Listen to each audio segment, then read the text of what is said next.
Workers in art, excellence in art, as in everything else, can only be achieved by dint of painstaking labor, is nothing less accidental than the painting of a fine picture or the chiseling of a noble statue.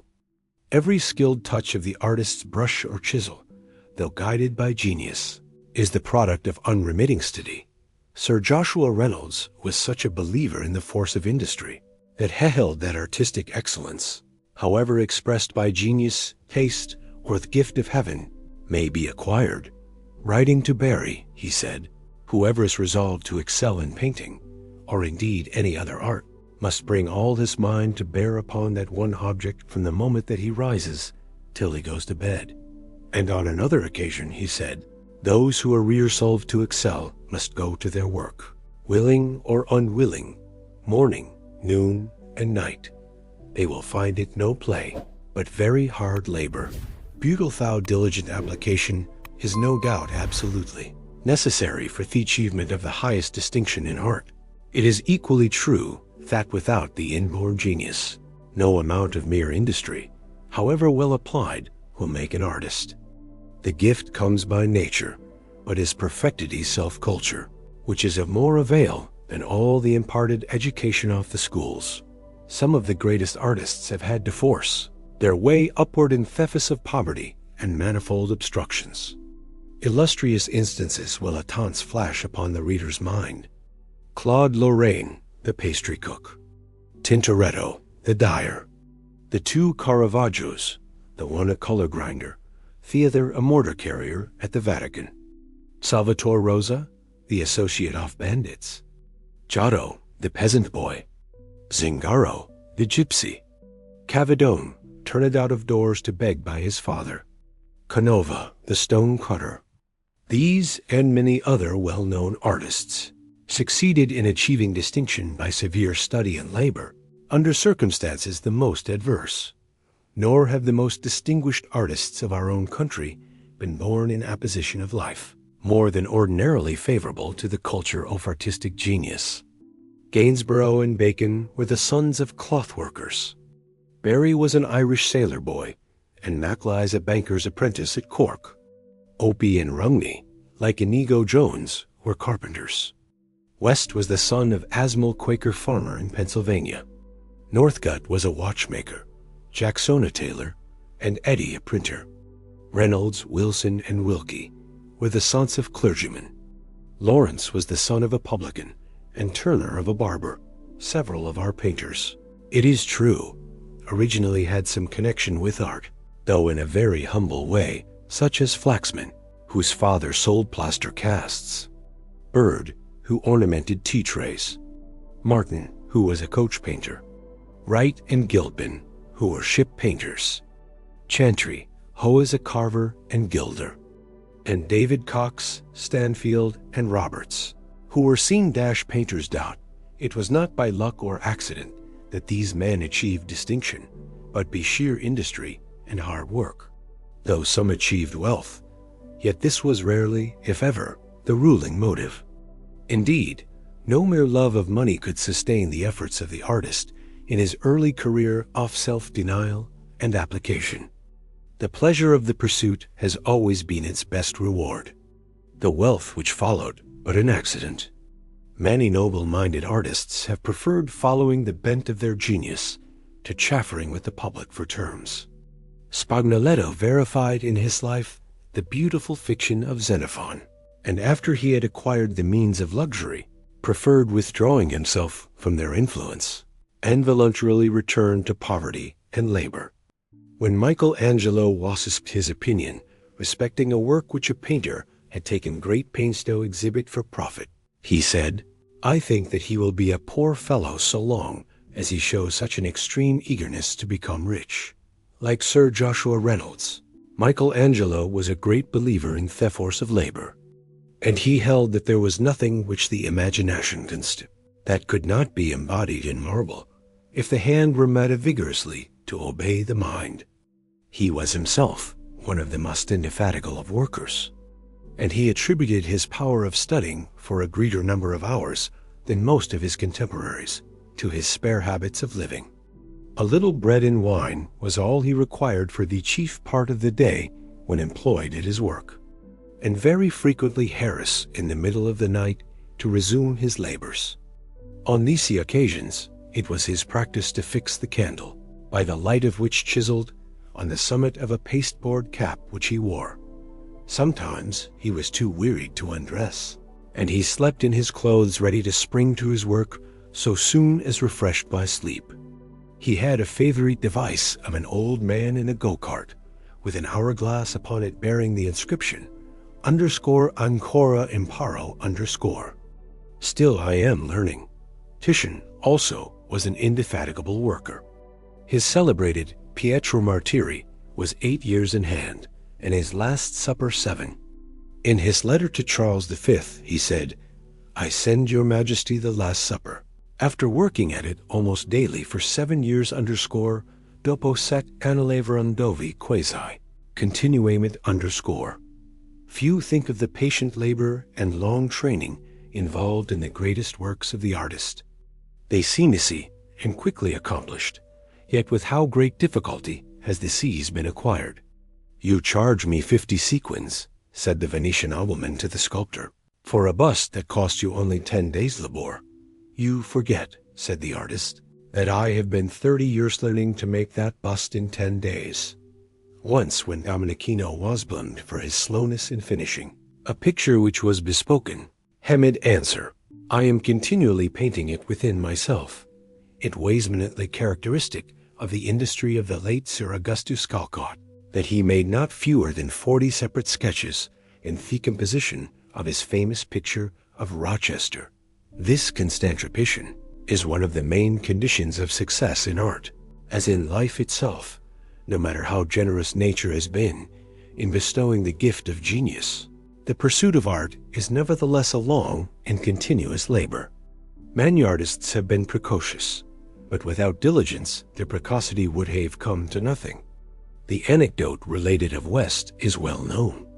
When only 7 years old, struck with the beauty of the sleeping infant of his eldest sister, whilst watching by its cradle, he ran to seek some paper, and forthwith drew its portrait in red and black ink. The little incident revealed the artist in him, and it was found impossible to draw him from his bent. West might have been a greater painter, had he not been injured by too early success. His fame, though great, was not purchased by study, trials, and difficulties, and it has not been enduring. Richard Wilson, when a mere child, indulged himself with tracing figures of men and animals on the walls of his father's house with a burnt stick.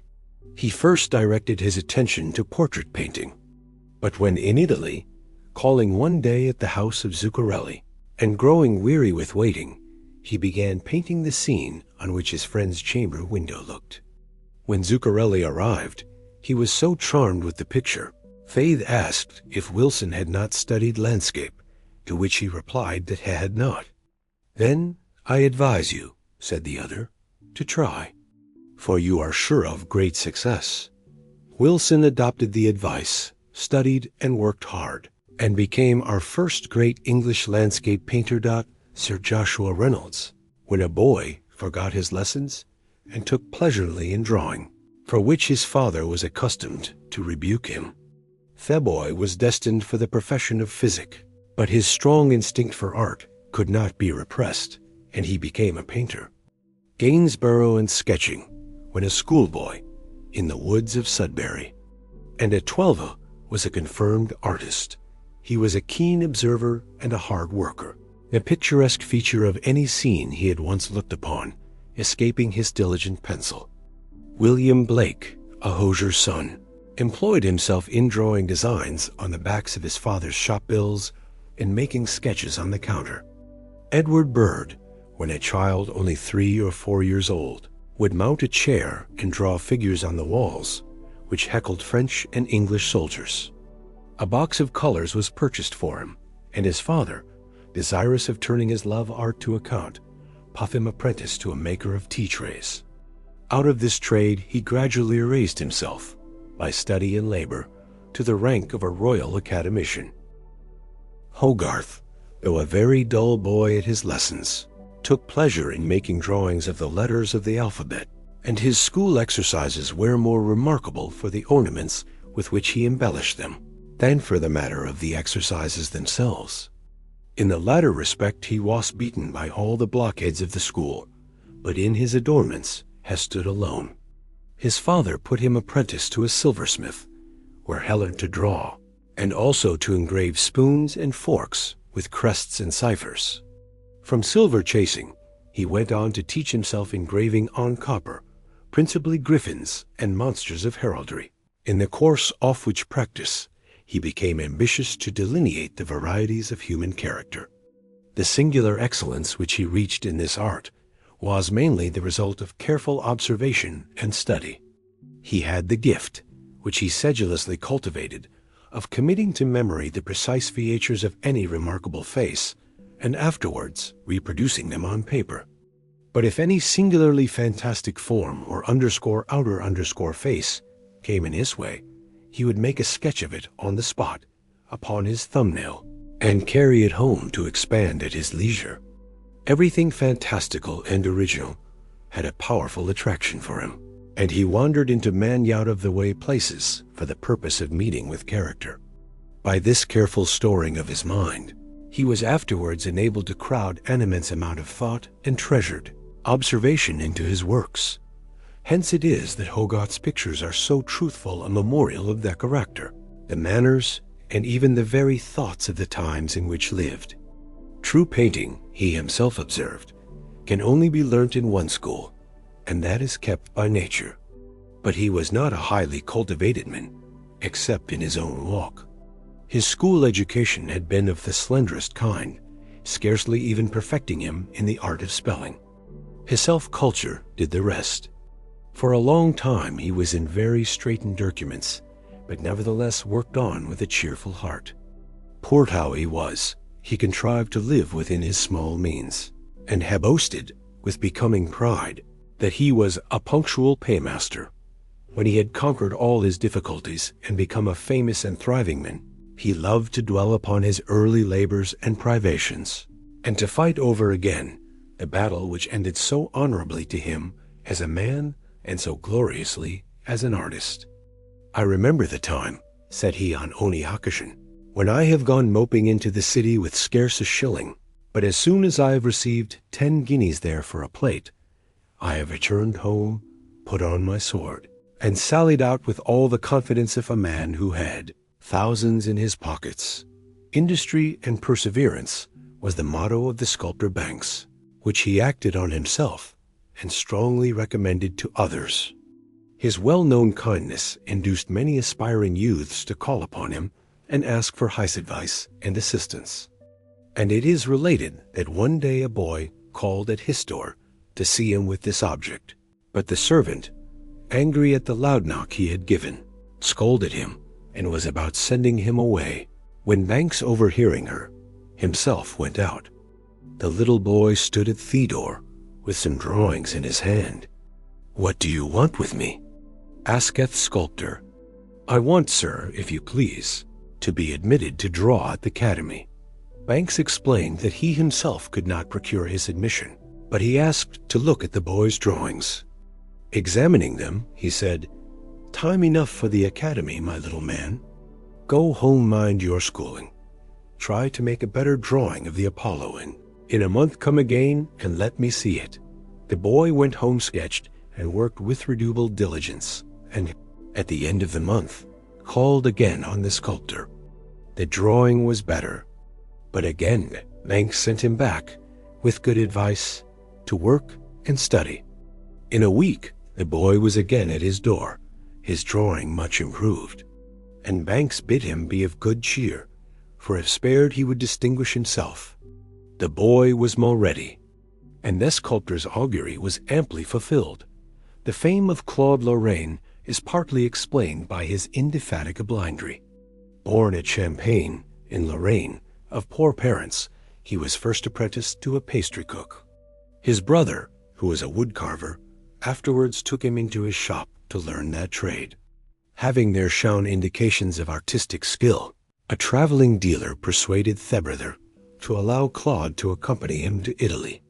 He assented, and the young man reached Rome, where he was shortly after engaged by Agostino Tassi, the landscape painter, as his house servant. In that capacity, Claude first learnt landscape painting, and in course of time, he began to produce pictures. We next find him making the tour of Italy, France, and Germany, occasionally resting by the way to paint landscapes, and there berepolish his purse. On returning to Rome, he found an increasing demand for his works, and his reputation at length became European. He was unwearied in the study of nature in her various aspects. It was his practice to spend a great part of his time in closely copying buildings, bits of ground, trees, leaves, and such like, which he finished in detail, keeping the drawings by him in store for the purpose of introducing them in his studied landscapes. He also gave close attention to the sky, watching it for whole days from morning till night, and noting the various changes occasioned by the passing clouds and fine-creasing and waning light. By this constant practice he acquired, although it is said very slowly, such a mastery of hand and eye as eventually secured for him the first rank among landscape painters. Turner, who has been styled the English Claude, pursued a career of like laborious industry. He was destined by his father for his own trade of a barber, which he carried on in London, until one day the sketch which the boy had made of a coat of arms on a silver salver having detracted the notice of a customer whom his father was shaving, Thalider was urged to allow his son to follow his bias, and he was eventually permitted to follow art as a profession. Like all young artists, Turner had many difficulties to encounter, and they were all the greater that his circumstances were so straitened. But he was always willing to work, and to take pains with his work, no matter how humble it might be. He was glad to hire himself out at £0.50 a night to wash in skies and Indian ink upon other people's drawings, getting Issapper into the bargain. Thus he earned money and acquired expertness. Then he took to illustrating guidebooks, almanacs, and any sort of books that wanted cheap frontispieces. What could I have done better? Said afterwards. It was first-rate practice. He did everything carefully and conscientiously, never slurring over his work because he was so remunerated for it. He aimed at learning as well as living, always doing his best and never leaving a drawing without having made a step in advance upon his previous work. A man who thus labored was sure to domic, and his growth in power and grasp of thought was, to use Ruskin's words, as steady as the increasing light of sunrise. But Turner's genius needs no panegyric. His best monument is the noble gallery of pictures bequeathed by him to the nation, which will ever be the most lasting memorial of his fame. To reach Rome, the capital of the fine arts, is usually the highest ambition of the art student. But the journey to Rome is costly, and the student is often poor. With a will resolute to overcome difficulties, Rome may, however, at last be reached. Thus Francois Perrier, an early French painter, in his eager desire to visit the Eternal City, consented to act as guide to a blind vagrant. After long wanderings, he reached the Vatican, studied, and became famous. Not less enthusiasm was displayed by Jacques Collot in his determination to visit Rome. Though opposed by his father in his wish to be an artist, the boy would not be balked, but fled from home to make his way to Italy. Having set out without means, he was soon reduced to great straits. But falling in with a band of gypsies, he joined their company and wandered about with them from one fair to another, sharing in their numerous adventures. During this remarkable journey, Collot picked up much of that extraordinary knowledge of figure, feature, and character which he afterwards reproduced, sometimes in such exaggerated forms, in his wonderful engravings. When Collot at length reached Florence, a gentleman, pleased with his ingenious ardor, placed him with an artist to study. But he was not satisfied to stop short of Rome, and we find him shortly on his way thither. At Rome he made the acquaintance of Porigi and Thomason, who, on seeing his crayon sketches, predicted for him a brilliant career as an artist. But a friend of Claude's family, having accidentally encountered him, took steps to compel the fugitive to return home. By this time, he had acquired such a love of wandering that he could not rest. So he ran away a second time, and a second time he was brought back by his elder brother, who caught him at Turin. At last the father, seeing resistance was in vain, gave his reluctant consent to Claude's prosecuting his studies at Rome. Thither he went accordingly, and this time he remained diligently studying design and engraving for several years, under competent masters. On his way back to France, he was encouraged by Cosmo II to remain at Florence, where he studied and worked for several years more. On the death of his patron, he returned to his family at Nancy, where, by the use of his burin and needle, he shortly acquired both wealth and fame.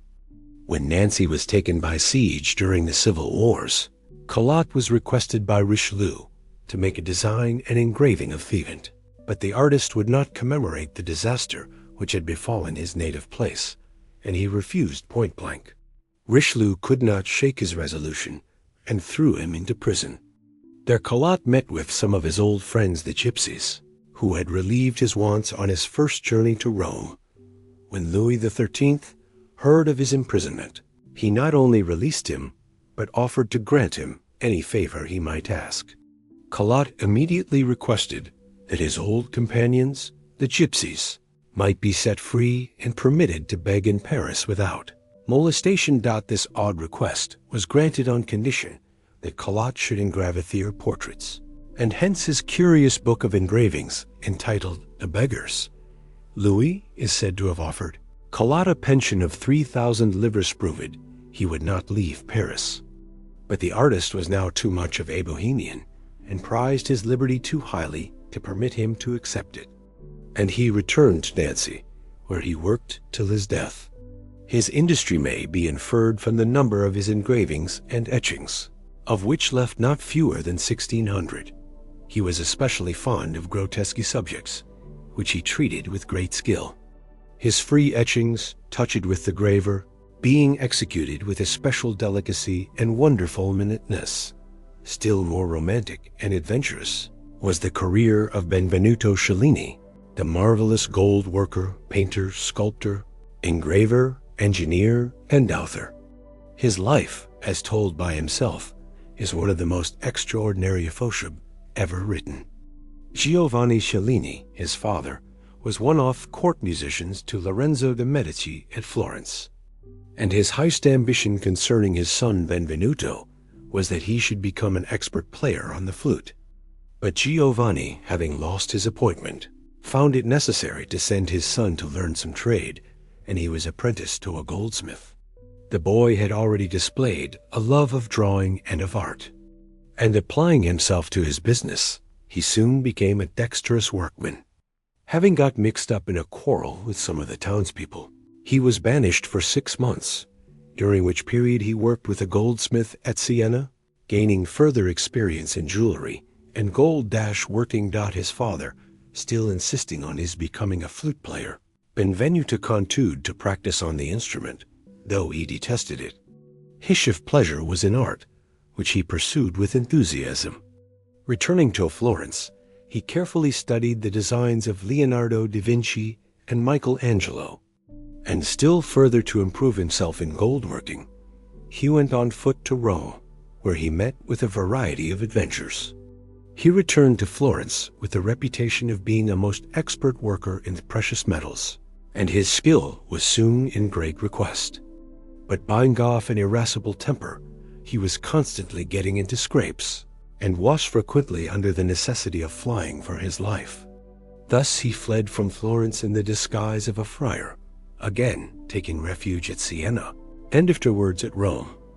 During his second residence in Rome, Cellini met with extensive patronage, and he was taken into the Pope's service in the double capacity of goldsmith and musician.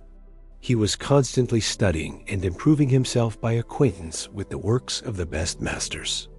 He-mounted jewels, finished enamels, engraved seals, and designed and executed works in gold, silver, and bronze in such a style as to excel other artists. Whenever he heard of a goldsmith who was famous in any particular branch, he immediately determined to surpass him. Thus it was that he rivaled the metals of one, the enamels of another, and the jewelry of a third. In fact, there was not a branch of his business that he did not feel impelled to excel in without working in this spirit. It is not so wonderful that Cellini should have been able to accomplish so much. He was a man of indefatigable activity and was constantly on the move. At one time we find him at Florence, at another at Rome. Then he is at Mantua, at Rome, at Naples, and back to Florence again. Then at Venice, and in Paris, making all his long journeys on horseback. He could not carry much luggage with him. So, wherever he went, he usually began by making his own tools. He not only designed his works, but executed them himself, hammered and carved, and cast and shaped them with his own hands. Indeed, his works have the impress of genius so clearly stamped upon them that they could never have been designed by one person and executed by another. The humble starticle, a buckle for a lady's girdle, a seal, a locket, a brooch, a ring, or a button became in his hands a beautiful work of art. Cellini was remarkable for his readiness and dexterity in handicraft.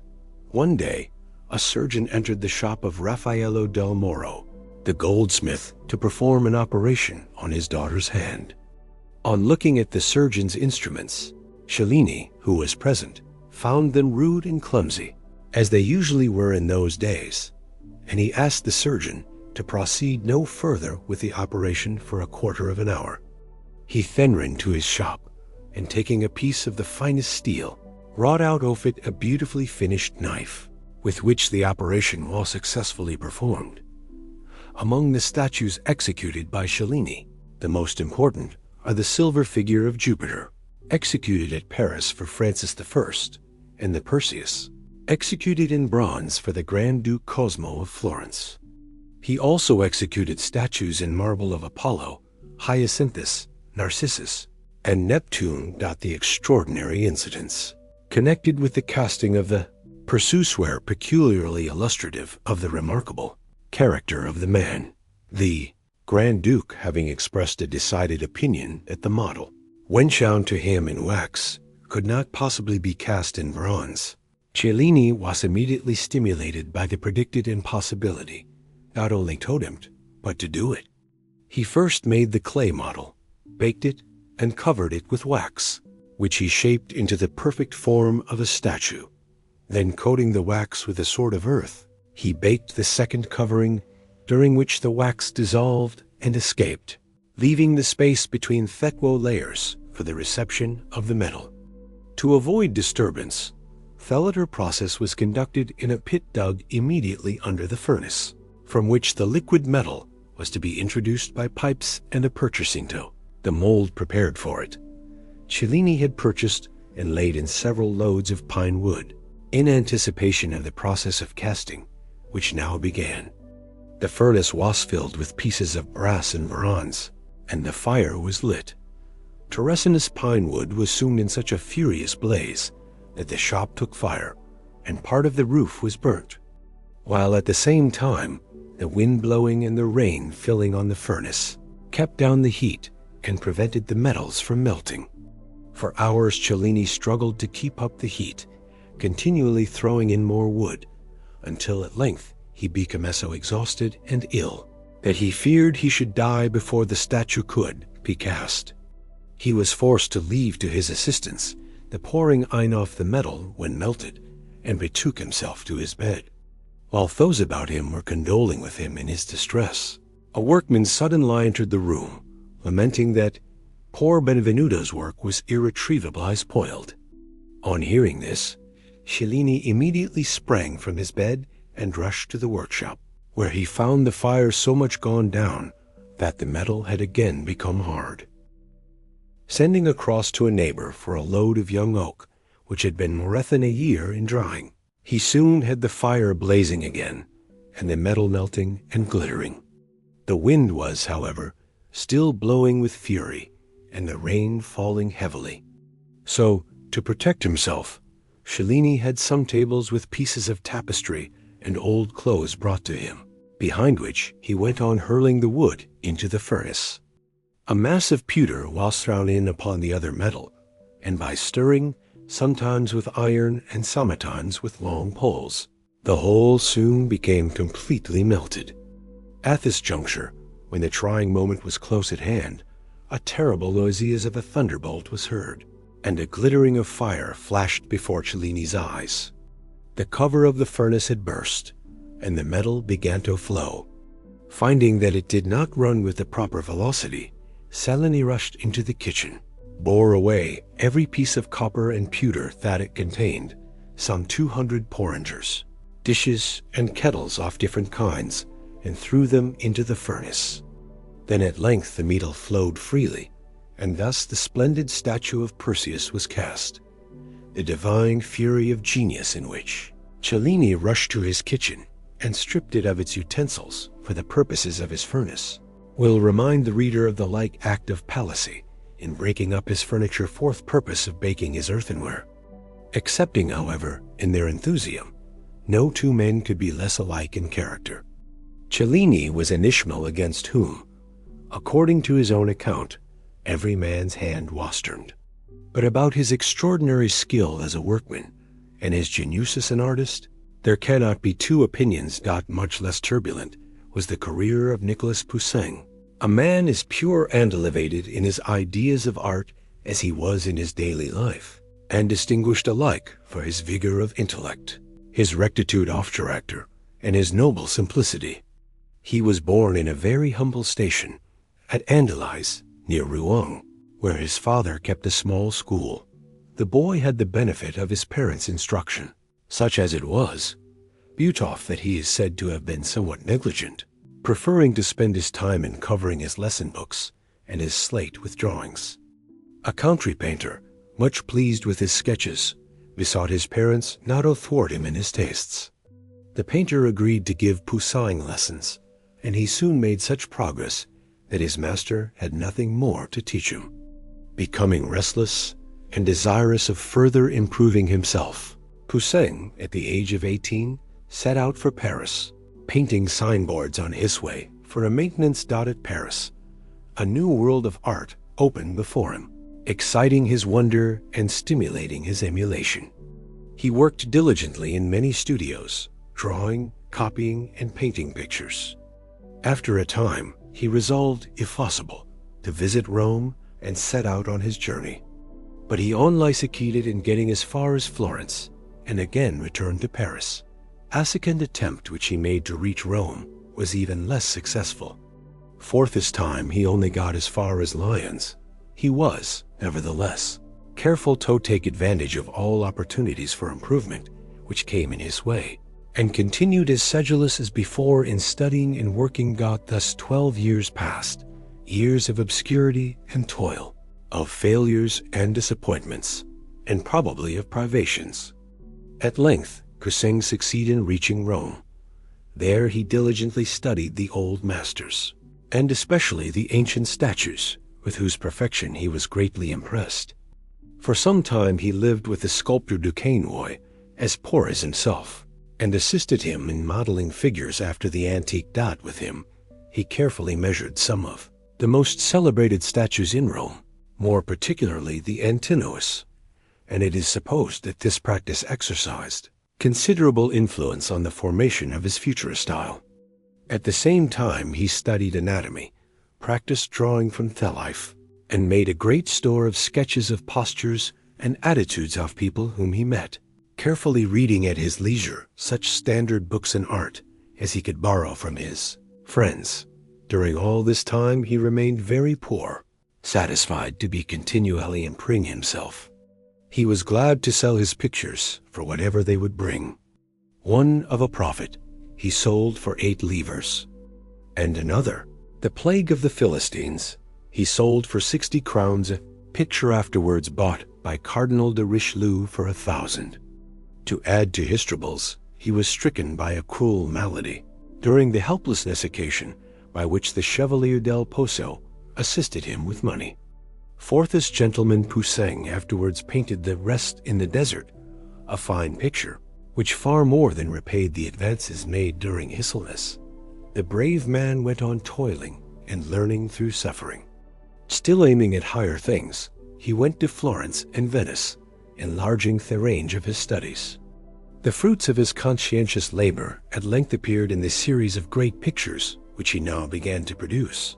His Death of Germanicus, followed by Extreme Unction, Fee Testament, of Eudaimonas, the Mana, and the Abduction of the Sabines. The reputation of Poussin, however, grew but slowly. He was of a readering disposition and shunned society. People gave him credit for being a thinker much more than a painter. When not actually employed in painting, he took long solitary walks in the country, meditating the designs of future pictures.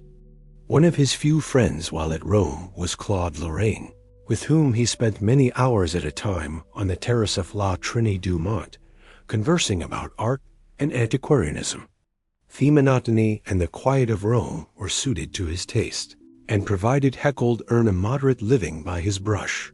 He had no wish to leave it, but his fame now extended beyond Rome, and repeated invitations were sent him to return to Paris.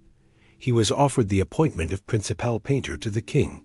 At first he hesitated, quoted the Italian proverb, _ci sta bene non si muove_, said he had lived 15 years in Rome, married a wife there, and looked forward to dying and being buried there.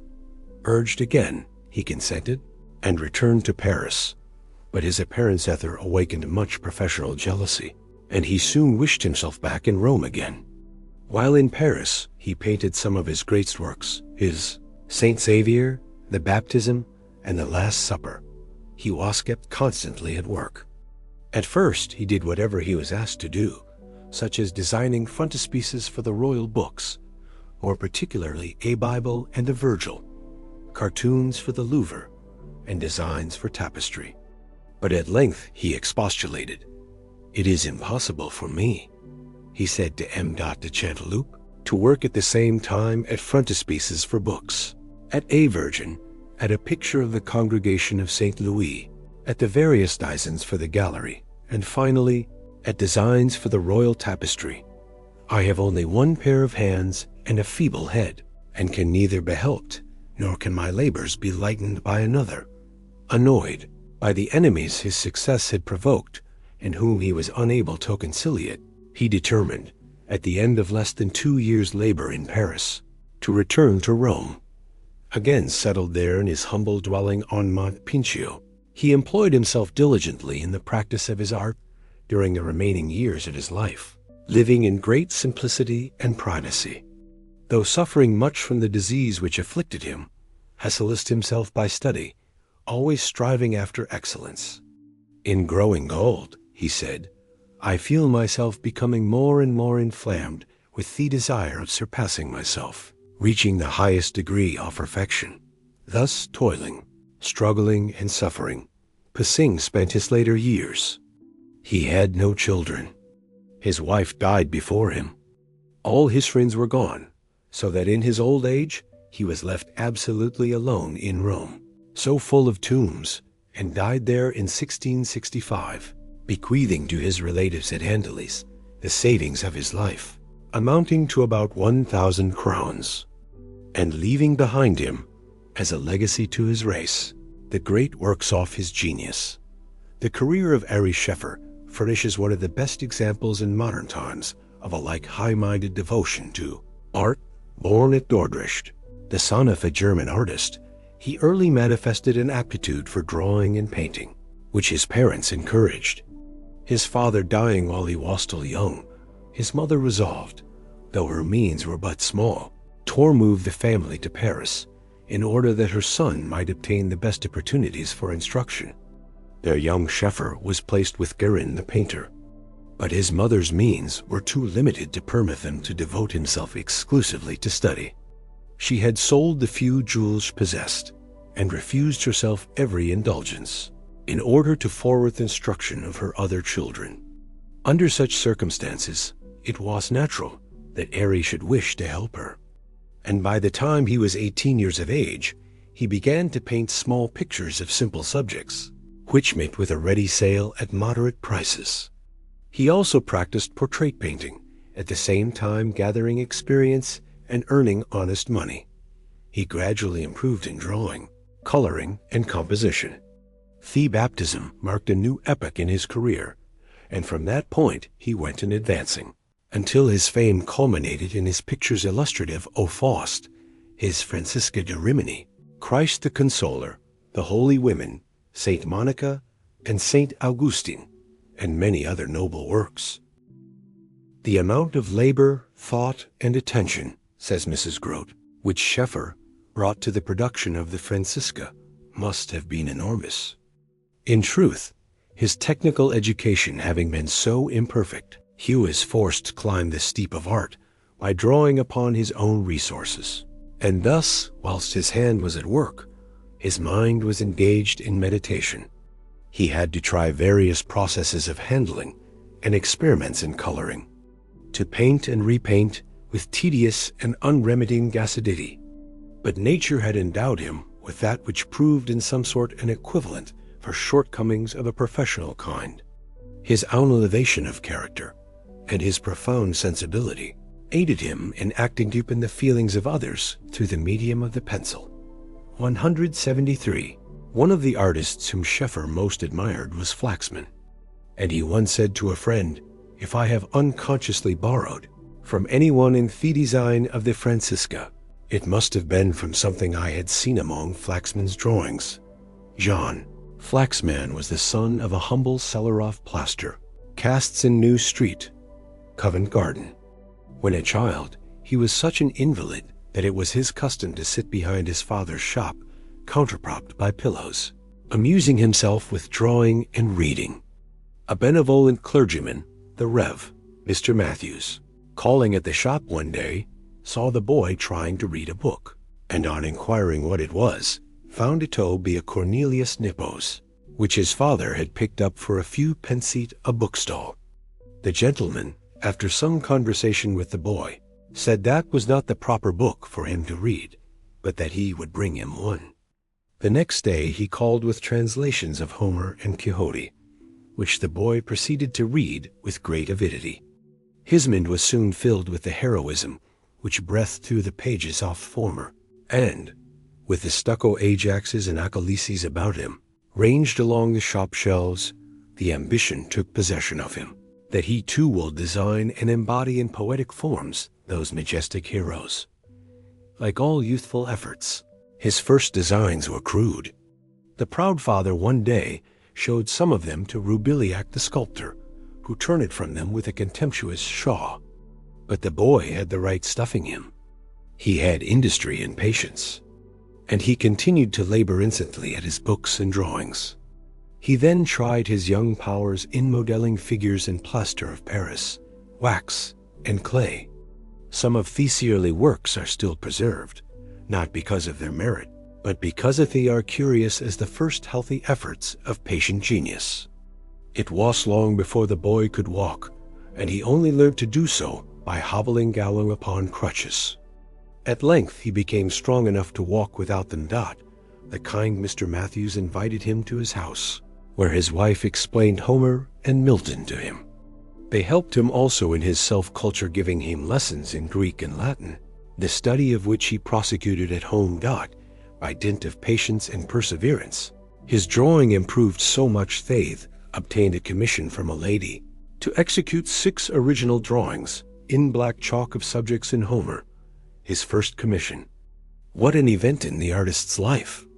A surgeon's first fee, a lawyer's first retainer, a legislator's first speech, a singer's first appearance behind the footlights, an author's first book. Are not any of them more full of interest to the aspirant for fame than the artist's first commission? Boy at once proceeded to execute the order, and he was both well praised and well paid for his work. At 15, Flaxman entered a pupil at the Royal Academy. Notwithstanding his retiring disposition, he soon became known among the students, and great things were expected of him. Nor were their expectations disappointed. In his 15th year he gained the silver prize, and next year he became a candidate for the gold one. Everybody prophesied Thade would carry off the medal, for there was none who surpassed him in ability and industry. Yet he lost it, and the gold medal was adjudged to a pupil who was not afterwards heard of. This failure on the part of Thade was really of service to him, for defeats do not long cast down their assault-hearted, but only serve to call forth their real powers. "Give him time," said he to his father, "and I will yet produce works that the Academy will be proud to recognize." He redoubled his efforts, spared no pains, designed and modeled incessantly, and made steady, if not rapid progress. But meanwhile, poverty threatened his father's household. The plaster cast trade yielded a very bare living, and young Flaxman, with resolute self-denial, curtailed his hours of study and devoted himself to helping his father in the humble details of his business. He laid aside his Homer to take up the plaster trowel. He was willing to work in the humblest department of the trade so that his father's family might be supported, and the wolf kept from the door. To this drudgery of his art served a long apprenticeship, but it did him good. It familiarized him with steady work and cultivated in him the spirit of patience. The discipline may have been hard, but it was wholesome. Happily, young Flaxman's skill in design had reached the knowledge of Josiah Wedgwood, who sought him out for the purpose of employing him to design improved patterns of china and earthenware. It may seem a humble department of art for such a genius as Flaxman to work in, but it really was not so. An artist may be laboring truly in his vocation while designing a common teapot or water jug, articles in daily use amongst people, which are before their eyes at every meal, may be made vehicles of education to all, and minister to their highest culture. The most ambitious artist way thus confer a greater practical benefit on his countrymen than by executing in can elaborate work which he may sell for thousands of pounds to be placed in some wealthy man's gallery where it is hidden away from public sight. Before Wedgwood's time, the designs figured upon our china and stoneware were hideous both in drawing and execution, and he determined to improve both. Flaxman did his best to carry out the manufacturer's views. He supplied him from time to time with models and designs of various pieces of earthenware, the subjects of which were principally from ancient verse and history. Many of them are still in existence, and some are equal in beauty and simplicity to his after designs for marble. The celebrated Etruscan vases, specimens of which were to be found in public museums and in the cabinets of the curious, furnished him with the best examples of form, and these he embellished with his own elegant devices. Stuart's Athens, then recently published, furnished him with specimens of the purest shaped Greek utensils. Of these he adopted the best and worked them into new shapes of elegance and beauty. Flaxman then saw that he was laboring on a great work, no less than the promotion of popular education, and he was proud, in after life, to allude to his early labors in this walk, by which he was enabled at the same time to cultivate his love of the beautiful, to diffuse a taste for art among the people, and to replenish his own purse, while he promoted the prosperity of his friend and benefactor. At length, in the year 1782, when 27 years of age, he quitted his father's roof and rented a small house and studio in Wardour Street, Soho. And what was more, he married Anne Denman was the name of his wife, and a cheerful, bright-souled, noble woman she was. He believed that in marrying her, he should be able to work with an intenser spirit. For, like him, she had a taste for poetry and art, and besides was an enthusiastic admirer of her husband's genius. Yet when Sir Josh Reynolds himself, a bachelor, met Flaxman shortly after his marriage, he said to him, "So, Flaxman, I am told you are married. If so, sir, I tell you are ruined for an artist." Flaxman went straight home, sat down beside his wife, took her hand in his, and said, "Anne, I am ruined for an artist." "How so, John? How has it happened? And who has done it?" "It happened," he replied, "in the church, and Anne Denman has done it. hadn't told her of Sir Joshua's remark, whose opinion was well known, and had often been expressed, that if students would excel, they must bring the whole powers of their mind to bear upon their art, from the moment they rose until they went to bed. And also, that no man could be a great artist unless he studied the grand works of Raphael, Michael Angelo, and others at Rome and Florence. And I, said Flaxman, drawing up his little figure to its full height, I would be a great artist. And a great artist you shall be, said his wife, and visit Rome too, if that be really necessary to make you great. But how? Asked Flaxman. Work and economize, rejoined the brave wife. I will never have it said that Anne Denman ruined John Flaxman for an artist. And so it was determined by the pair that the journey to Rome was to be made when their means would admit. I will go to Rome, said Flaxman, and show the president that wedlock is for a man's good rather than his harm. And you, Anne, shall accompany me.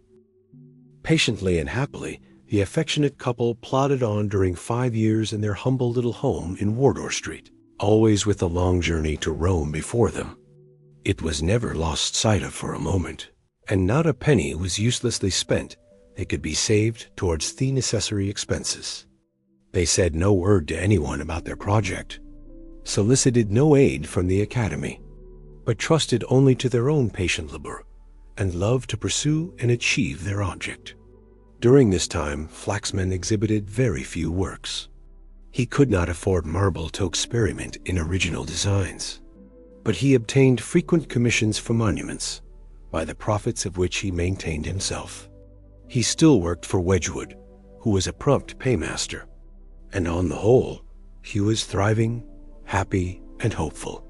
His local respectability was even such as to bring local honors and local work upon him, for he was elected by the ratepayers to collect the watch rate for the parish of St. Anne, when he might be seen going about with an ink bottle suspended from his buttonhole, collecting the money. At length, Flaxman and his wife, having accumulated a sufficient store of savings, set out for Rome.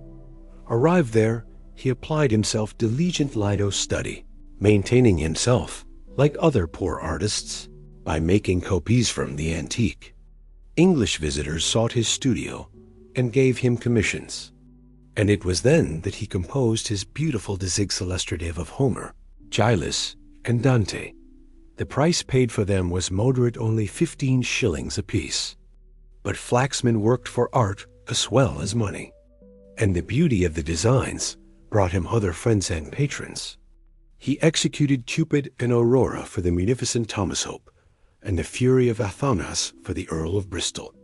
He then preparedto returned to England, his taste improved and cultivated by careful study. But before he left Italy, the Academies of Florence and Carrara recognized his merit by electing him a member. His fame had preceded him to London, where he soon found abundant employment. While at Rome, he had been commissioned to execute his famous monument in memory of Lord Mansfield, and it was erected in the north transept of Westminster Abbey shortly after his return.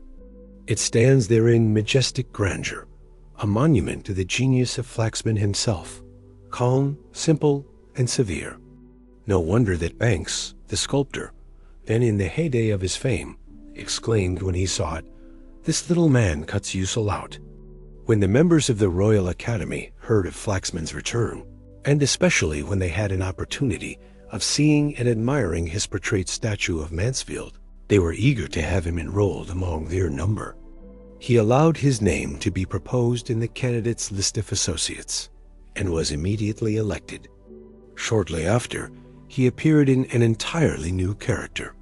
The little boy who had begun his studies been the plaster cast seller's shop counter in New Street, Covent Garden, was now a man of high intellect and recognized supremacy in art, to instruct students in the character of professor of sculpture to the Royal Academy.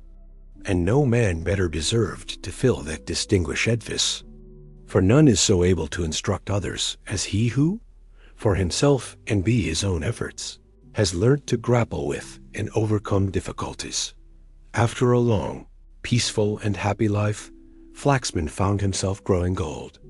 The loss which he sustained by the death of his affectionate wife Anne was a severe shock to him. But he survived her several years, during which he executed his celebrated Shield of Achilles and his noble archangel, Michael vanquishing Satan. Perhaps his two greatest works. Chantry was a more robust man, somewhat rough but hearty in his demeanor, proud of his successful struggle with the difficulties which beset him in early life, and above all, proud of his independence. He was born a poor man's child at Norton, near Sheffield. His father dying when he was a mere boy, his mother married again. Young Chantry used to drive an ass laden with milk cans across its back into the neighboring town of Sheffield, and there serve his mother's customers with milk. Such was the humble beginning of his industrial career, and it was by his own strength that he rose from that position and achieved the highest eminence as an artist. Not taking kindly to his stepfather, the boy wasn't a trade and was first placed with a grocer in Sheffield. Thievishness was very distasteful to him, but passing a carver's shop window one day, his eye was attracted by the glittering articles it contained, and charmed with the idea of being a carver, he begged to be released from the grocery business with that object. His friends consented, and was bound apprentice to the carver and gilder for 7 years. His new master, besides being a carver in wood, was also a dealer in prints and plaster models. And Chantry at once set about imitating both, studying with great industry and energy. All his spare hours were devoted to drawing, modeling, and self-improvement, and he often carried his labors far into the night. Before his apprenticeship was out, at the age of 21, he paid over to his master the whole wealth which he was able to muster, a sum of 50_L, to cancel his indentures, determined to devote himself to the career of an artist. He then made the best office way to London, and with characteristic good sense, sought employment as an assistant carver, studying painting and modeling at his by-hours. Among the jobs on which he was first employed as a journeyman carver, waste decoration of the dining room of Mr. Rogers, the poet, a room in which was in after years a welcome visitor, and he usually took pleasure in pointing out his early handiwork to the guests whom he met at his friend's table. Returning to Sheffield on a professional visit, he advertised himself in the local papers as a painter of portraits in crayons and miniatures, and also in oil. For his first crayon portrait, he was paid a guinea by a cutler, and for a portrait in oil, a confectioner paid him as much as 5_L_ and a pair of top boots. Chantry was soon in London again to study at the Royal Academy, and next time he returned to Sheffield, advertised himself as ready to model plaster busts of his townsmen, as well as paint portraits of them. He was even selected to design a monument to a deceased vicar of the town, and executed it to the general satisfaction. When in London, he used a room over a stable as a studio, and there he modeled his first original work for exhibition. It was a gigantic head of Satan. Towards the close of Chantry's life, a friend passing through his studio was struck by this model lying in a corner. "That head," said the sculptor, "was the first thing that I did after I came to London.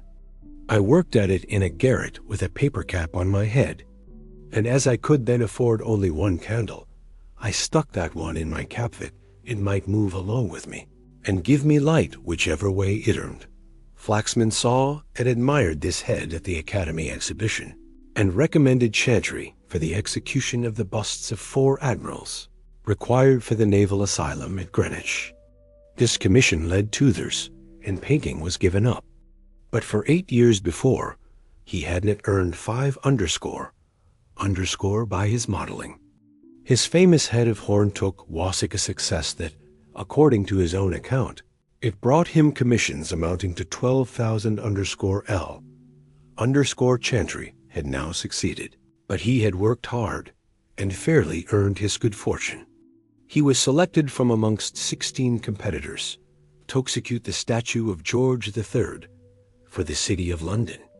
A few years later, he produced the exquisite monument of the Sleeping Children, now in Lichfield Cathedral, a work of great tenderness and beauty. And thenceforward his career was one of increasing honor, fame, and prosperity. His patience, industry, and steady perseverance were the means by which he achieved his greatness. Nature endowed him with genius, and his sound sense enabled him to employ the precious gift as a blessing. He was prudent and shrewd, like the men amongst whom he was born. The pocketbook which accompanied him on his Italian tour containing mingled notes on art, records of daily expenses, and the current prices of marble. His tastes were simple, and he made his fine subjects great by the mere force of simplicity. His statue of Watt in Handsworth Church seems to us the very consummation of art. Yet it is perfectly artless and simple. His generosity to brother artists in need was splendid, but quiet and unostentatious. He left the principal part of his fortune to the Royal Academy for the promotion of British art. The same honest and persistent industry was throughout distinctive of the career of David Wilkie. The son of a Scotch minister, he gave early indications of an artistic turn, and though he was a negligent and inept scholar, he was a sedulous drawer of faces and figures. A silent boy, already displayed that quiet, concentrated energy of character which distinguished him through life. He was always on the lookout for an opportunity to draw, and the walls of the manse or the smooth sand by the riverside were alike convenient for his purpose. Any sort of tool would serve him. Like Giotto, he found a pencil in a burnt stick, a prepared canvas in any smooth stone, and the subject for a picture in every ragged mendicant he met. When he visited a house, he generally left his mark on the walls as an indication of his presence, sometimes to the disgust of cleanly housewives.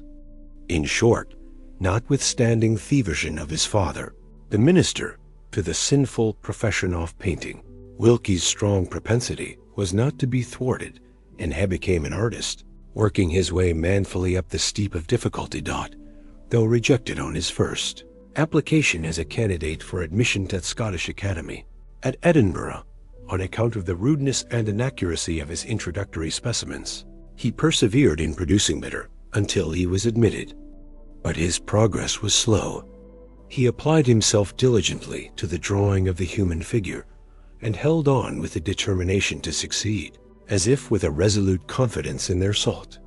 He displayed none of the eccentric humor and fitful application of many youths who conceive themselves geniuses, but kept up the routine of steady application to such an extent that he himself was afterwards accustomed to attribute his success to his dogged perseverance rather than to any higher innate power. The single element, he said, in all the progressive movements of my pencil was persevering industry.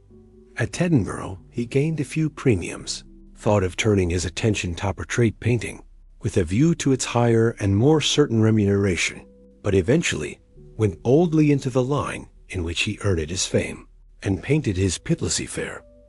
What was bolder still, he determined to proceed to London, on account of its presenting so much wider a field for study and work. And the poor Scotch lad arrived in town, and painted his village politicians while living in a humble lodging on 18 shillings a week. Notwithstanding the success of this picture, and the commissions which followed it, Wilkie long continued poor. The prices which his works realized were not great, for he bestowed upon them so much time and labor, that his earnings continued comparatively small for many years. Every picture was carefully studied and elaborated beforehand. Nothing was struck off at a heat. Many occupied him for years, touching, retouching, and improving them until they finally passed out of his hands. As with Reynolds, his motto was work, work, work. And like him, he expressed great dislike for talking artists. Talkers may sow, but the silent reap. Let us be doing something, was his oblique motif, rebuking the loquacious and admonishing the idle. He once related to his friend Constable that when he studied at the Scottish Academy, Graham, the master of it, was accustomed to say to the students, in the words of Reynolds, "If you have genius, industry will improve it. If ya have none, industry will supply its place." "So," said Wilkie, "I was determined to be very industrious, for I knew I had no genius."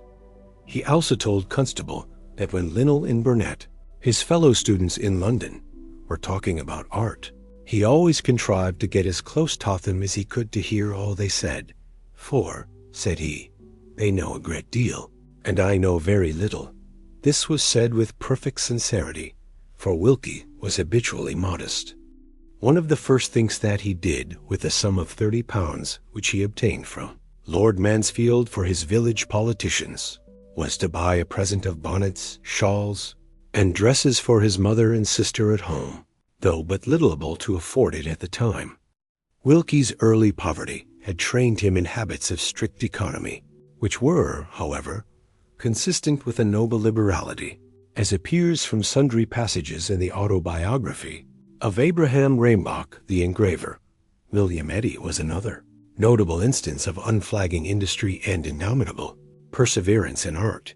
His father was a gingerbread and spicemaker at York, and his mother, a woman of considerable force and originality of character, was the daughter of a rope maker.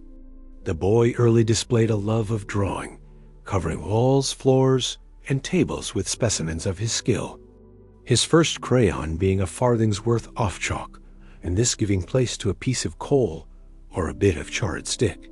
His mother, knowing nothing of art, put the boy apprentice to a trade, that of a printer. But in his leisure hours he went on with the practice of drawing, and when his time was out, he determined to follow his bent. He would be a painter and nothing else. Fortunately, his uncleaned elder brother were able and willing to help him on in his new career, and they provided him with the means of entering as pupil at the Royal Academy. We observe from Leslie's autobiography that Eddy was looked upon by his fellow students as a worthy but dull, plodding person, while would never distinguish himself. But he had in him the divine faculty of work, and diligently plodded his way upward to eminence in the highest walks of art. Many artists have had to encounter privations which have tried their courage and endurance to the utmost before they succeeded. What number may have sunk under them, we can never know. Martin encountered viciousness in the course of his career, such as perhaps fall to the lot of few. More than once he found himself on the verge of starvation, relying on his first great picture.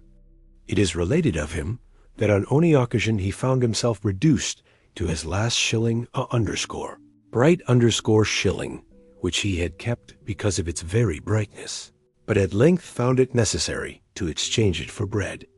He went to a baker shop, bought a loaf, and was taking it away, when the baker snatched it from him and tossed back the shilling to the starving painter. The bright shilling had failed him in his hour of need. It was a bad one.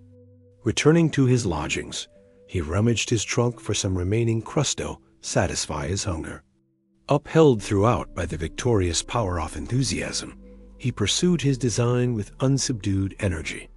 He had thickérage to work on and to wait, and when, a few days after, he found an opportunity to exhibit his picture, he was from that time famous. Like many other great artists, his life proves that, in despite of outward circumstance, genius, aided by industry, will be its own protector, and that fame, though she comes late, will never ultimately refuse her favors to real merit. The most careful discipline and training after academic methods will failing making an artist, unless he himself take an active part in the work. Like every highly cultivated man, he must be mainly self-educated. When Pugin, who was brought up in his father's office, had learnt all that Haeckel learned of architecture, according to the usual formulas, he still found that he had learned but little, and that he must begin at the beginning and pass through the discipline of labor. Young Pugin accordingly hired himself out as a common carpenter at Covent Garden Theatre first, working under the stage, then behind the flies, then upon the stage itself. He thus acquired a familiarity with work, and cultivated an architectural taste, to which the diversity of themechanical employment about a large operatic establishment is peculiar a fable. When the theatre closed for the season, he worked a sailing ship between London and some of the French ports, carrying on at the same time a profitable trade. At every opportunity he would land and make drawings of any old building, and especially of any ecclesiastic Kunststück which fell in his way. Afterwards, he would make special journeys to the continent for the same purpose, and returned home laden with drawings. Thus he plodded and labored on, making sure of the excellence and distinction which he eventually achieved. A similar illustration of plodding industry in the same walk is presented in the career of George Kemp, the architect of the beautiful Scott Monument at Edinburgh. He was the son of a poor shepherd, who pursued his calling on the southern slope of the Pentland Hills. Amidst that pastoral solitude, the boy had no opportunity of enjoying the contemplation of works of art. It happened, however, that in his 10th year, he was sent on a message to Rosslyn by the farmer for whom his father herded sheep, and the sight of the beautiful castle and chapel there seems to have made a vivid and enduring impression on his mind, probably to enable him to indulge his love of architectural construction. The boy besought his father to let him be a joiner, and he was accordingly put apprentice to a neighboring village carpenter. Having served his time, he went to Galashiels to seek work. As he was plodding along the valley of the Tweed, with his tools upon his back, a carriagever took him near Elibank Tower, and the coachman, doubtless at the suggestion of his master, who was seated inside, having asked the youth how far he had to walk, and learning that he was on his way to Galashiels, invited him to mount the box beside him, and thus to ride thither. It turned out that the kindly gentleman inside was no other than Sir Walter Scott, then travelling on his official duty as Sheriff of Selkirkshire. Whilst working at Galashiels, Kemp had frequent approaches of visiting Melrose, Dryburgh, and Jedburgh abbeys, which studied carefully. Inspired by his love of architecture, he worked his way as a carpenter over the greater part of the north of England, never omitting an opportunity of inspecting and making sketches of any fine Gothic building. On one occasion, when working in Lancashire, he walked 50 miles to York, spent a week in carefully examining the minster, and returned in like manner on foot. We next find him in Glasgow, where he remained 4 years, studying the fine cathedral there during his spare time. He returned to England again, this time working his way further south, studying Canterbury, Winchester, Tintern, and other well-known structures. In 1824, he formed the design of traveling over Europe with the same object, supporting himself by his trade. Reaching Boulogne, he proceeded by Abbeville and Beauvais to Paris, spending a few weeks making drawings and studies at each place.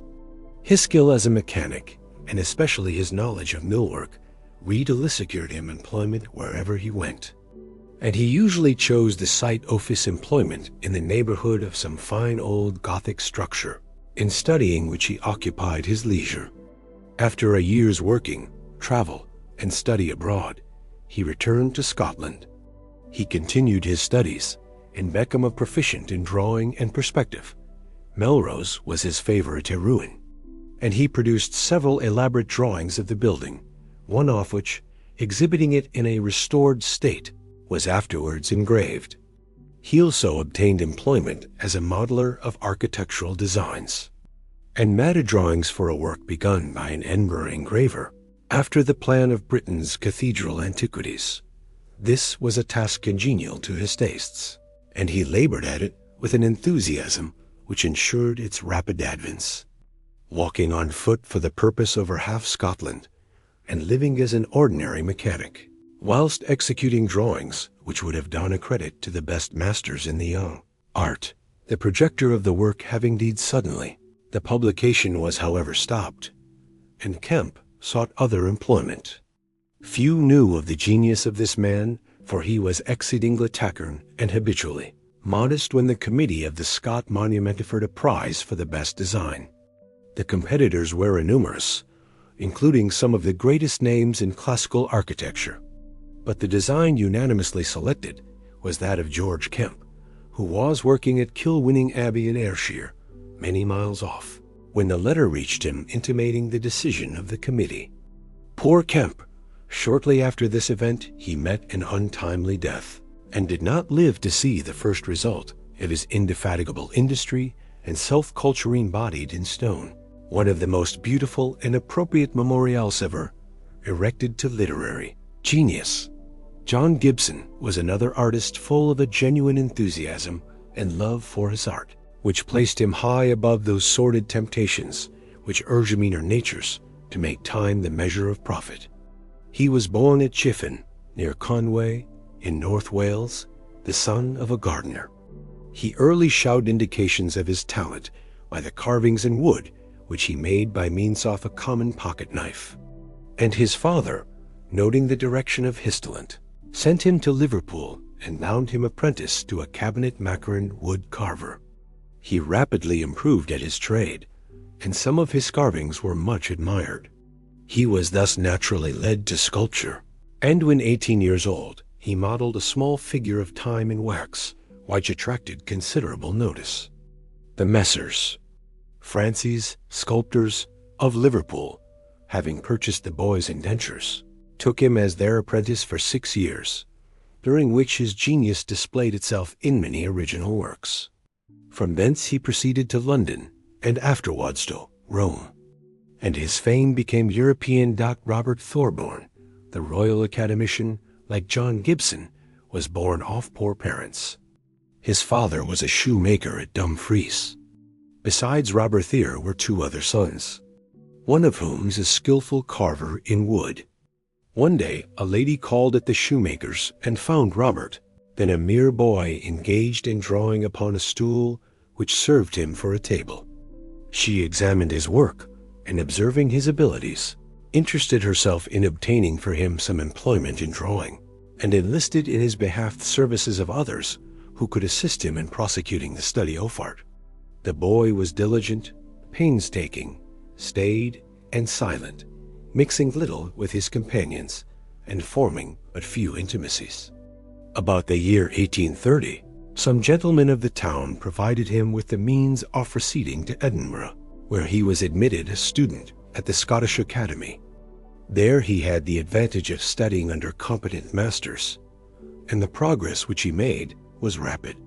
From Edinburgh he removed to London, where, we understand, he had the advantage of being introduced to notice under the patronage of the Duke of Buccleuch. We need scarcely say, however, that of whatever use patronage may have been to Thorburn in giving him an introduction to the best circles, patronage of no kin could have made him the great artist that he unquestionably is. Without native genius and diligent application. Noel Paton, the well-known painter, began his artistic career at Dunfermline and Paisley as a drawer of patterns for tablecloths and muslin embroidered by hand, meanwhile working diligently at higher subjects, including the drawing of the human figure. He was, like Turner, ready to turn his hand to any kind of work, and in 1840, when a mere youth, we find him engaged, among his other labors, in illustrating the Renfrewshire Annual. He worked his way step by step, slowly yet surely. But he remained unknown until the exhibition of the prize cartoons painted for the Houses of Parliament, when his picture of the Spirit of Religion, for which he obtained one of the first prizes, revealed him to the world as a genuine artist. And the works which he has since exhibited, such as the Reconciliation of Oberon and Titania, Home, and the Bluety Tryst, have shown a steady advance in artistic ore and culture. Another striking exemplification of perseverance and industry and the cultivation of art in humble life is presented in the career of James Sharples, a working blacksmith at Blackburn. He was born at Wakefield in Yorkshire in 1825, one of a family of 13 children. His father was a working iron founder and removed to Bury to follow his business. The boys received no school education, but were all sent to work as soon as they were able. and at about 10, James was placed in a foundry, where he was employed for about 2 years as smithy boy. After that, he was sent into the engine shop where his father worked as engine smith. The boy's employment was to heat and carry rivets for the boiler makers. Though his hours of labor were very long often, from 6 in the morning until late at night, his father contrived to give him some little teaching after working hours. And it was thus that he partially learned his letters. An incident occurred in the course of his employment among the boiler makers, which first awakened in him the desire to learn drawing. He had occasionally been employed by the foreman to hold the chalked line with which he made the designs of boilers upon the floor of the workshop. And on such occasions the foreman was accustomed to hold the line and direct the boy to make the necessary dimensions. James soon became so expert at this as to be of considerable service to the foreman. And at these leisure hours at home, his great delight was to practice drawing designs of boilers upon his mother's floor. On one occasion, when a male relative was expected from Manchester to pay the family a visit, and the house had been made as decent as possible for her reception, the boy, on coming in from the foundry in the evening, began his usual operations upon the floor. He had proceeded some way with his design of a large boiler in chalk, when his mother arrived with a visitor, and to her dismay, found the boy unwashed and the floor chalked all over. The relative, however, professed to be pleased with the boy's industry, praised his design, and recommended his mother to provide the little sweep, as she called him, with paper and pencils. Encouraged by his elder brother, he began to practice figure and landscape drawing, making copies of lithographs, but as yet, without any knowledge of the rules of perspective and the principles of light and shade. He worked on, however, and gradually acquired expertness in copying. At 16, he entered the Barry Mechanics Institution in order to attend the drawing class, taught by an amateur who followed the trade of a barber. There he had a lesson a week during 3 months. Thiedeker recommended him to obtain from the library Burnett's Practical Treatise on Painting. But as he could not yet read with ease, he was under the necessity of getting his mother, and sometimes his elder brother, to read passages from the book for him while he sat by and listened. Feeling hampered by his ignorance of the art of reading, and eager to master the contents of Burnett's book, he ceased attending the drawing class at the Institute after the first quarter, and devoted himself to learning reading and writing at home.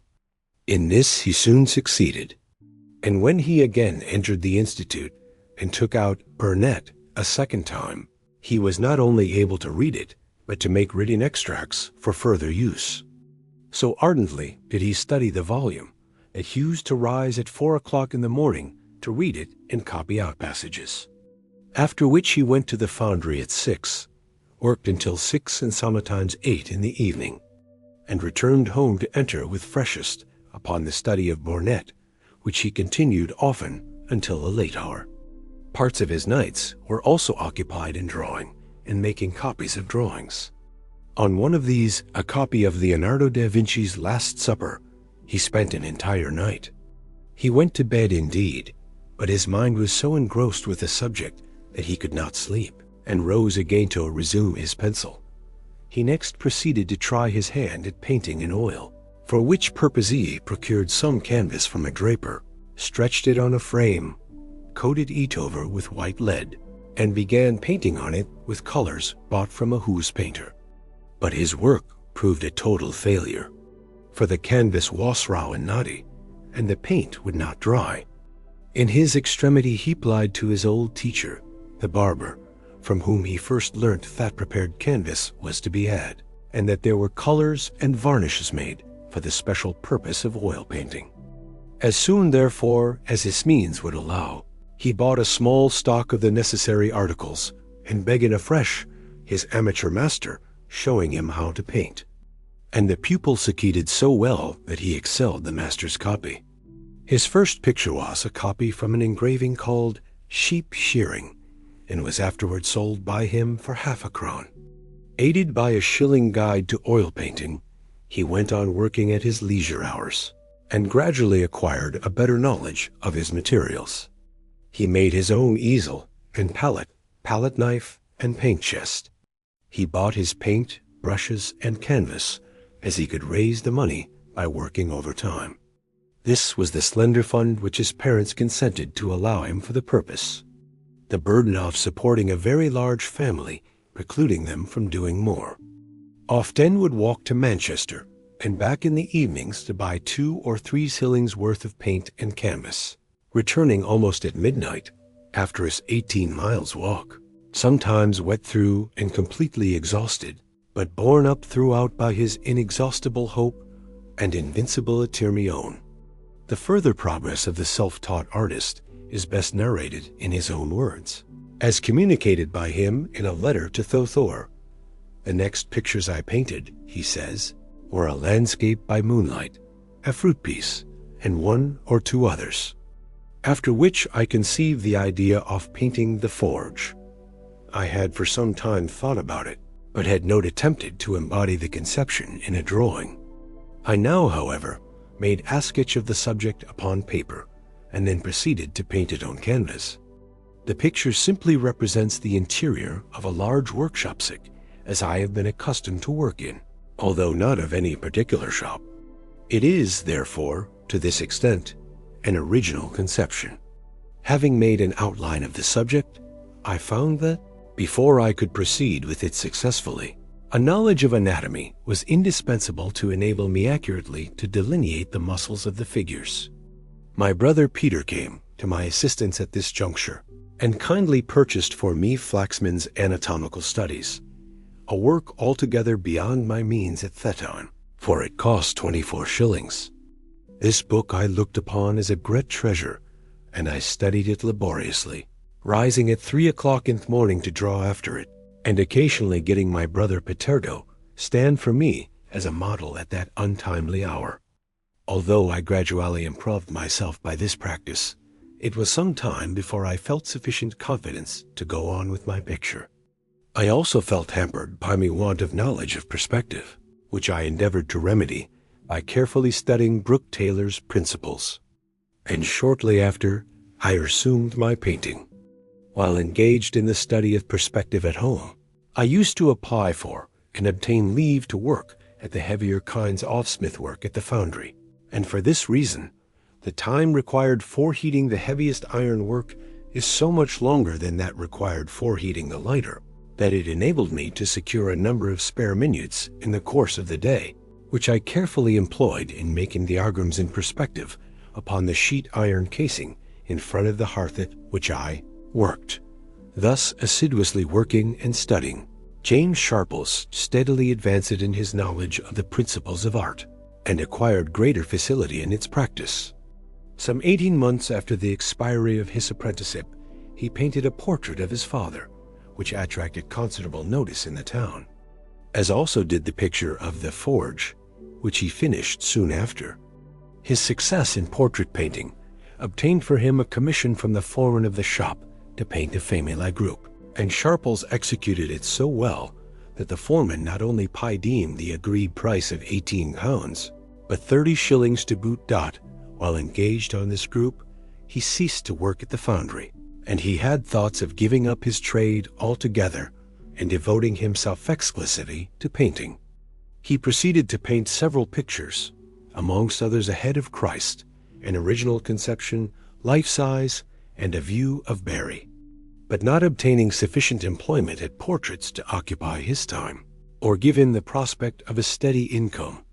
He had the good Sensado resume his leather apron, and go on working at his honest trade of a blacksmith, employing his leisure hours in engraving his picture of the forge, since published. He was induced to commence the engraving by the following circumstance. A Manchester picture dealer, to whom he showed the painting, let drop the observation that in the hands of a skillful engraver it would make a very good print. Sharples immediately conceived the idea of engraving it himself, though altogether ignorant of the art. The difficulties which he encountered and successfully overcame in carrying out his project are thus described by himself. I had seen an advertisement of a Sheffield steel plate maker giving a list of the prices at which he supplied plates of various sizes, and fixing upon one of suitable dimensions. I remitted the amount, together with a small additional sum, for which I requested him to send me a few engraving tools. I could not specify the articles wanted, for I did not then know anything about the process of engraving. However, there duly arrived with the plate 3 or 4 gravers and an etching needle. The latter I spoiled before I knew its use. While working at the plate, the Amalgamated Society of Engineers offered a premium for the best designator and emblematical picture, for which I determined to compete, and I was so fortunate as to win the prize. Shortly after this, I removed to Blackburn, where I obtained employment at Messrs. Yates, Engineers, Hassan Engine Smith, and continued to employ my leisure time in drawing, painting, and engraving as before. With the engraving I made but very slow progress, owing to the difficulties I experienced from not possessing proper tools. I then determined to try to make some that would suit my purpose, and after several failures, I succeeded in making many that I have used in the course of my engraving. I was also greatly at a loss for want of a proper magnifying glass, and part of the plate was executed with no other assistance of this sort than what my father's spectacles afforded, though I afterwards succeeded in obtaining a proper magnifier, which was of the utmost use to me. An incident occurred while I was engraving the plate, which had almost caused me to abandon it altogether. It sometimes happened that I was obliged to lay it aside for a considerable time, when other work pressed, and in order to guard it against rust, I was accustomed to rub over the graven arts with oil dot, but on examining the plate after one of such intervals, I found that the oil had become a dark, sticky substance extremely difficult to get out. I tried to pick it out with a needle, but found that it would almost take as much time as to engrave the parts afresh. I was in great despair at this, but at length hit upon the expedient of boiling it in water containing soda, and afterwards rubbing the engraved parts with a toothbrush, and to my delight found the plan succeeded perfectly. My greatest difficulties now over, patience and perseverance were all that were needed to bring my labors to a successful issue. I had neither advice nor assistance from any one in finishing the plate. If, therefore, the work possess any merit, I can claim it as my own, and if in its accomplishment I have contributed to show what can be done by persevering industry and determination, it is all the honor I wish to lay claim to. It would be beside our purpose to enter upon any criticism of the forge as an engraving, its merits having been already fully recognized by fair journals. The execution of the work occupied Sharples's lighter evening hours during a period of 5 years, and it was only when he took the plate to the printer that he for the first time saw an engraved plate produced by any other man. To this unvarnished picture of industry and genius, we add one other trait, and it is a domestic one.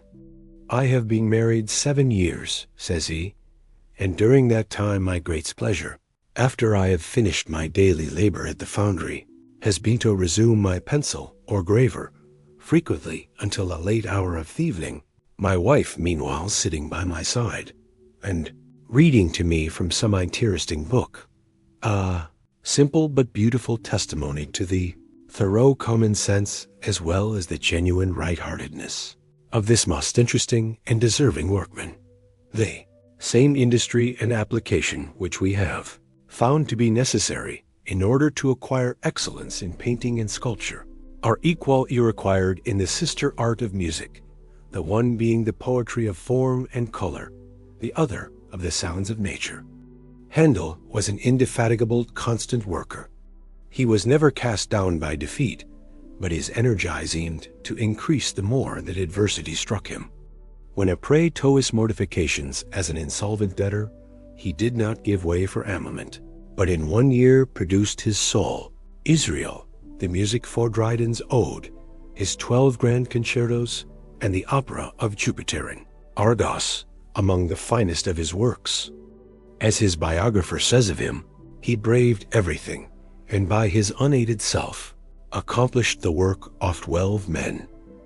Haydn, speaking of his art, said, "It consists in taking up a subject and pursuing it." "Work," said Mozart, "is my chief pleasure." Beethoven's favorite maxim was, "The barriers are not erected which can say to aspiring talents and industry, thus far and no farther." When Moscheles submitted his score of Figlio for the pianoforte to Beethoven, the latter found written at the bottom of the last page, "Finis." With God's help, Beethoven immediately wrote underneath, "O man, help thyself." This was the motto of his artistic life. John Sebastian Bach said of himself, "I was industrious." Whoever is equalicilous will be equally successful. But there is no doubt that Bach was born with a passion for music, which formed the mainspring of his industry and was the true secret of his success. When a mere youth, his older brother, wishing to turn his abilities in another direction, destroyed a collection of studies which the young Sebastian, being denied candles, had copied by moonlight, proving the strong natural bent of the boy's genius. Of Meyerbeer, Bowell thus wrote from Milan in 1820, "He is a man of some talent, but no genius. He lives solitary, working 15 hours a day at music." Years passed, and Meyerbeer's hard work fully brought out his genius, as displayed in his Roberto, Huguenots, Prophet, and other works, confessedly amongst the greatest operas which have been produced in modern times. Although musical composition is not an art in which Englishmen have essayed greatly, distinguished themselves, their energies having for the most part taken other and more practical directions, we are not without native illustrations of the power of perseverance in this special pursuit. Arnoux is an upholsterer's son, intended by his father for the legal profession, but his love of music was so great that he could not be withheld from pursuing it. While engaged in an attorney's office, his means were very limited, but to gratify his tastes, he was accustomed to borrow a livery and go into the gallery of the opera, then proprietario domestics. Unknown to his father, he made great progress with the violin, and the first knowledge his father had of the circumstance was when accidentally, calling at the house of a neighboring gentleman, to his surprise and consternation, he found his son playing the leading instrument with a party of musicians. This incident decided the fate of Arne.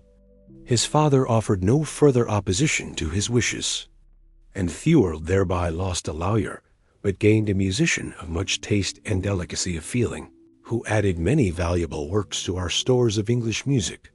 The career of the late William Jackson, author of The Deliverance of Israel, an oratorio which has been successfully performed in the principal towns of his native county of York, furnishes an interesting illustration of the triumph of perseverance over difficulties in the pursuit of musical science. He was the son of a miller at Massam, a little town situated in the valley of the Yore, in the northwest corner of Yorkshire. Musical taste seems to have been hereditary in the family, for his father played the fife in the band of the Massam Volunteers, and was a singer in the parish choir. His grandfather also was leading singer and ringer at Massam Church, and one of the boy's earliest musical treats was to be present at the bell pealing on Sunday mornings.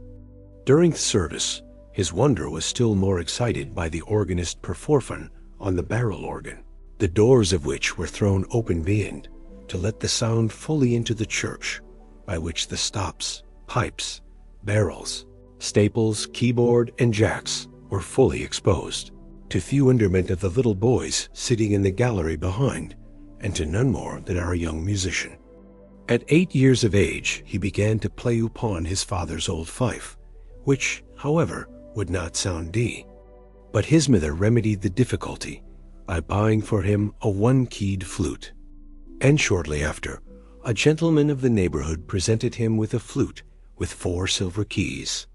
As the boy made no progress with his book learning, being fonder of cricket, fives, and boxing, than of his school lessons, the village schoolmaster giving him up as a bad job, his parents sent him off to a school at Padley Bridge. While there he found congenial society in a club of village choral singers at Brighouse Gate, and with them he learnt the solfa in gamut on the Old English plan. He was thus well drilled in the reading of music, in which he soon became a proficient. His progress astonished the club, and he returned home full of musical ambition. He now learnt to play upon his father's old piano, but with little melodious result, and he became eager to possess a finger organ, but had no means of procuring one. About this time, any boring parish clerk had purchased, for an insignificant sum, Asmol disabled barrel organ, which had gone the circuit of the northern counties with a show. The clerk tried to revive the tones of the instrument, but failed. At last he bethought him that he would try the skill of young Jackson, who had succeeded in making some alterations and improvements in the hand organ of the parish church. He accordingly brought it to the lad's house in a donkey cart, and in a short time the instrument was repaired and played over its old tunes again, greatly to the owner's satisfaction. The thought now haunted the youth that he could make a barrel organ, and he determined to do so. His father and he set to work, and though without practice in carpentering, yet by dint of hard labor and after many failures, they at last succeeded, and an organ was constructed which played 10 tunes very decently, and the instrument was generally regarded as a marvel in the neighborhood. Young Jackson was now frequently sent for to repair old church organs, and to put new music upon the barrels which he added to them. All this he accomplished to the satisfaction of his employers, after which he proceeded with the construction of a 4-stop finger organ, adapting to it the keys of an old harpsichord. This he learnt to play upon, studying Callcott's thorough bass in the evening, and working at his trade of a miller during the day, occasionally also tramping about the country as a cadger with an ass and a cart.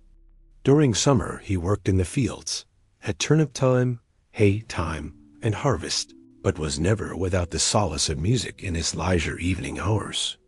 He next tried his hand at musical composition, and 12 of his anthems were shown to the late Mr. Cammage of York, as the production of a miller's lad of 14.